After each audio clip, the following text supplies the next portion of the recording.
Memória Rio Grande do Sul, seu canal sobre futebol gaúcho no YouTube.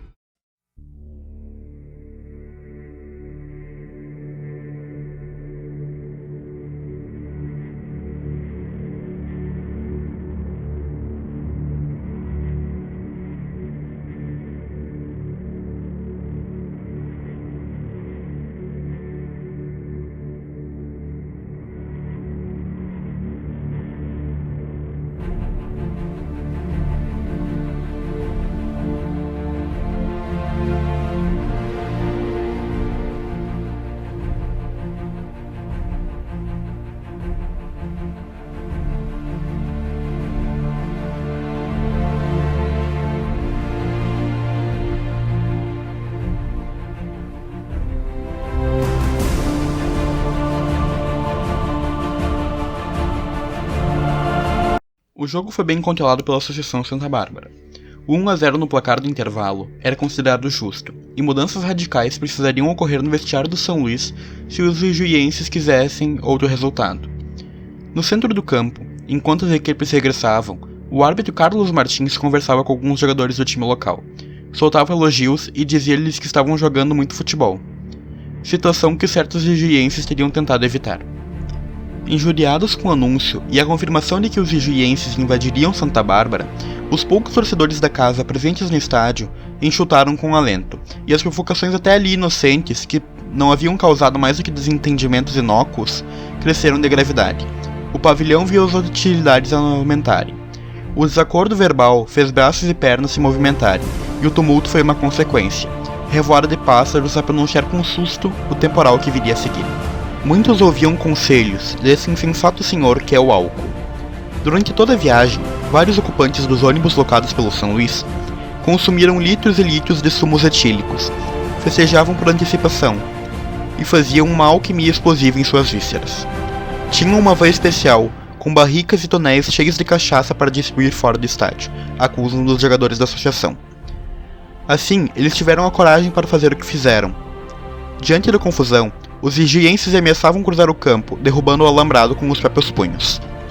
Ouvindo o jogo pelo rádio, o então prefeito barbarense, José Antônio do Moncel, que já dava nome ao estádio, cruzou os menos de 2 km que separam sua casa do campo de guerra.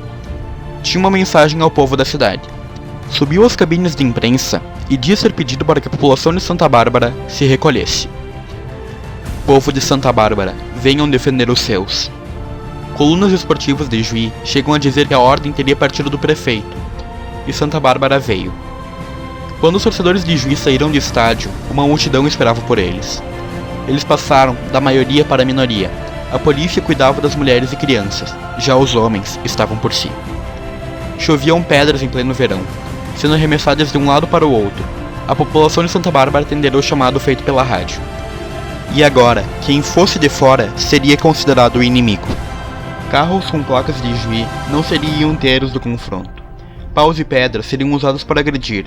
Quem usasse vermelho e branco naquela tarde seria um alvo vivo de pauladas, socos e pedras, e que o mais viesse para ferir a integridade dos seres humanos. Os juienses seriam obrigados a se dispersar. Sem a vantagem numérica que tinham dentro do estádio, não havia como enfrentar o pequeno exército que fora chamado pela rádio. Os jogadores da associação estiveram a ponto de ter que lutar para sair do estádio, com o vestiário prestes a ser arrombado por torcedores juienses. Eles tiveram que esperar a confusão ir para fora do estádio, para conseguirem se refugiar no ginásio que ficava ao lado do estádio. Nenhum dos atletas da associação se feriu com a briga. Ao contrário deles, os torcedores do São Luís, perdidos em uma cidade estranha, tiveram vários ferimentos. Entre eles, braços quebrados, tímpanos perfurados, descolamentos de retinas e alguns dentes quebrados. Os mais sortudos levaram como troféu de guerra alguns cortes e arranhões. Em todas as partes da cidade começaram a se ouvir barulhos de tiros, mas nenhuma morte ocorreu. O resultado da confusão foi visível nos ônibus e carros juienses. Vidros quebrados por pedras e socos, latarias amassadas por paus, alguns com 4 pneus furados. Os juienses se retiraram o mais rápido possível, mas a batalha de Santa Bárbara parecia que não iria acabar ali. Os torcedores oriundos de Juí ainda não estavam convencidos de que tudo havia ocorrido. Eles não estavam dispostos a deixar aquilo barato. Saíram da cidade pela única rota possível, e por encontro do acaso se encontraram em um posto de gasolina. Uma pequena comissão de guerra se formou naquele posto. Alguns exaltados queriam voltar para Santa Bárbara e declarações foram ouvidas como: "Estamos reunidos, vamos voltar todos juntos, mas agora vamos voltar para matar." Mas aquilo não aconteceu. Os mais exaltados foram forçados a voltar para Ijuí com os outros. A festa planejada pelos torcedores para comemorar a vaga da então primeira divisão não aconteceu. No lugar dela, a incerteza das consequências do que havia acontecido começava a atormentar a cabeça dos dirigentes do São Luís e dos torcedores. A derrota por 1-0, até a interrupção e o início da confusão, eliminava o São Luís. No outro jogo, o Guarani havia garantido sua vaga com um empate com o coloradinho santamariense. O futuro dos dois times que vestiam vermelho e branco seria decidido pelos tribunais. Nos próximos dias começaria uma nova batalha, entre o São Luís e o Internacional de Santa Maria, no Tribunal da Federação Gaúcha de Futebol. Entrevistado pela Rádio Gaúcha, o prefeito de Santa Bárbara do Sul acusou o Ijuí de ter enviado o que de pior existia na cidade, apenas os vândalos. Os jornais municipais responderam à crítica do prefeito barbarense dizendo: "O clima na segunda divisão é de guerra."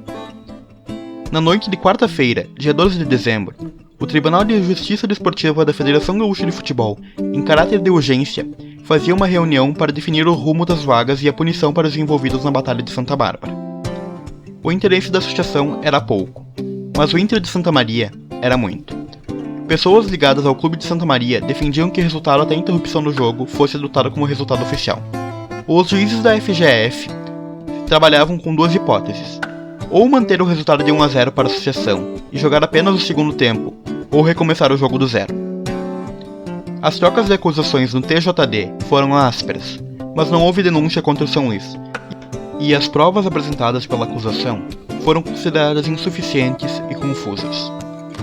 Os juízes da FGF entenderam que o jogo havia sido cancelado pelo árbitro, e não apenas suspenso.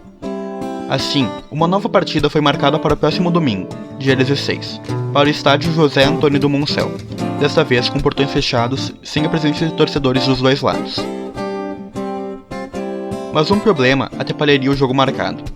O estádio havia sido desmanchado, as marcas da batalha e mais o gramado, em péssimo estado, cancelaram a partida no local. O juiz, não tendo outra opção, cancelou o jogo, e afirmou que a associação seria punida pela Federação Gaúcha. Mais uma vez, o futuro das vagas e dos times estaria em um tribunal. A decisão da Federação Gaúcha foi rápida. A decisão da última vaga para a primeira divisão se daria em um estádio neutro, na capital gaúcha, o Gigante da Beira-Rio. Marcado para o dia 20 de dezembro, Santa Bárbara e São Luís se enfrentariam uma última vez, valendo a classificação ou desclassificação da equipe juiense. Mas os problemas para o time de Santa Bárbara continuavam. Com um estádio em frangalhos e mais da metade dos atletas já negociados com outras equipes, o time de Santa Bárbara não tinha como garantir uma equipe para enfrentar o São Luís em Porto Alegre. O técnico da associação até tentou montar uma pequena equipe para enfrentar o São Luís, mas os dirigentes da equipe barbarense não queriam afetar os contratos de alguns jogadores, já negociados com outras agremiações. Assim, no dia 20 de dezembro, somente uma equipe apareceu no Beira-Rio, o São Luís. Os jogadores do time tiveram que ficar com o árbitro em campo durante 20 minutos, até o juiz decretar a vitória por WO do time de Ijuí, assim se classificando e deixando o Inter de Santa Maria fora da primeira divisão. A história seguiu seu rumo. O São Luís formou uma das melhores equipes de sua história para a disputa do Gauchão. Enquanto isso, a Federação Gaúcha cumpriu sua ameaça, e a Associação Santa Bárbara foi desfiliada durante 1 ano. A equipe de Santa Bárbara do Sul contraiu dívidas, manchou seu nome e se licenciou do futebol profissional.